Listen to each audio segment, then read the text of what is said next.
এই শীতের সন্ধ্যাবেলা বাড়িতেই বানিয়ে নিচ্ছি গরম গরম চিকেন কাটলেট। প্রথমেই একটা মিক্সিং জারের মধ্যে নিয়ে নিচ্ছি বোনলেস চিকেন।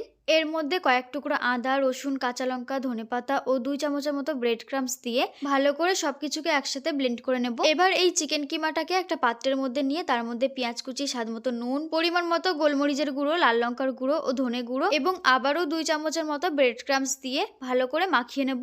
তারপর হাতের মধ্যে তেল মাখিয়ে অল্প অল্প করে চিকেনের কিমা নিয়ে একটা ছুরির সাহায্যে যে কোনো পছন্দ মতো কাটলেটের শেপে গড়ে নেব।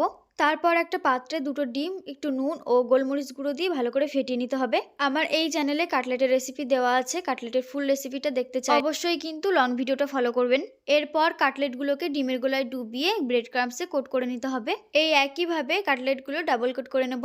এবারে একটা কড়াইতে তেল গরম করে নিয়ে কাটলেটগুলোকে দিয়ে মিডিয়াম ফ্লেমে একটু সময় ধরে ভেজে নিতে হবে, যাতে চিকেনটা খুব ভালোভাবে ভেতর থেকে কুক হয়ে যায়। রেসিপিটা কেমন লাগলো অবশ্যই জানাবেন।